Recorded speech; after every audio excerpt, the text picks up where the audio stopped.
প্রায় ২৪ দিন ধরে রাজধানীর এভার কেয়ার হাসপাতালে চিকিৎসাধীন বিএনপির চেয়ারপারসন খালেদা জিয়া।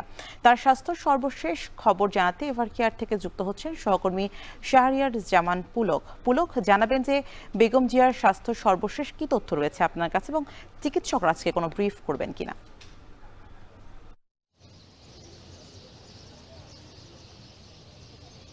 ধন্যবাদ স্বামী। যেটা বলছিলেন, গত ২৪ দিন যাবৎ কিন্তু বেগম খালেদা জিয়া এই হাসপাতালে, এবারকে হাসপাতালে ভর্তি রয়েছেন এবং ডাক্তারদের যে সর্বশেষ ব্রিফটি ছিল সেই ব্রিফে কিন্তু তারা বলেছেন যে তার অবস্থা এখনও অপরিবর্তিত রয়েছে। তবে ডাক্তারদের ভাষ্য মতে তার স্বাস্থ্যের অবস্থা এখন আনপ্রেডিক্টেবল, অর্থাৎ তিনি তার স্বাস্থ্যের অবস্থা অবনতিও হয়নি বা উন্নতিও হয়নি।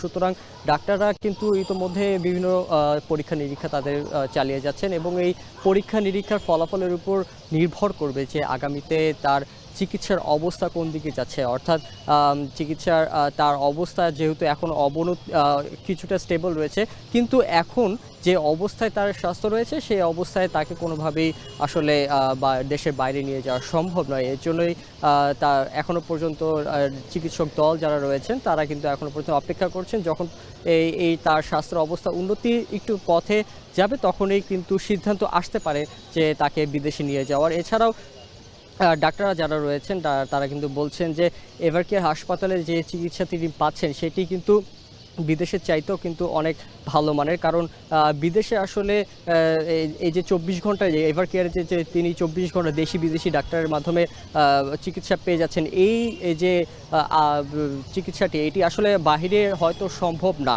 তাই তারা বলছেন যে দেশেই কিন্তু ভালো মতন চিকিৎসা দেওয়া হচ্ছে তাকে।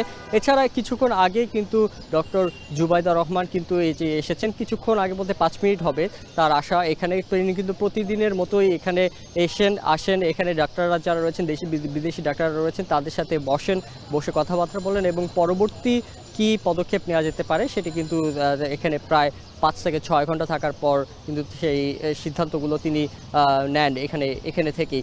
এবং বলা চলে যে আজকে যেহেতু একটি রাষ্ট্রীয় গুরুত্বপূর্ণ দিন, বিজয় দিবস, সেই হিসেবে কিন্তু আজকে এই এলাকায় এভার কেয়ার হাসপাতালের আশেপাশে কিন্তু কোনো রাজনৈতিক ব্যক্তিবর্গদের দেখা যায়নি, কারণ বিভিন্ন ধরনের সভা সমাবেশ থাকে তাদের। এই জন্য এখনও পর্যন্ত কোনো রাজনৈতিক দলের দেখা পাওয়া যায়নি। তো স্বামী, আমার কাছে এই ছিল রাজধানীর এভার কেয়ার সামন থেকে খালেদা জিয়ার সর্বশেষ তথ্য। বিএনপি চেয়ারপারসন বেগম খালেদা জিয়ার শারীরিক অবস্থা নিয়ে জানাতে রাজধানীর এভার কেয়ার হাসপাতাল থেকে আমাদের সঙ্গে যুক্ত ছিলেন সহকর্মী শাহরিয়ার জামান পুলক।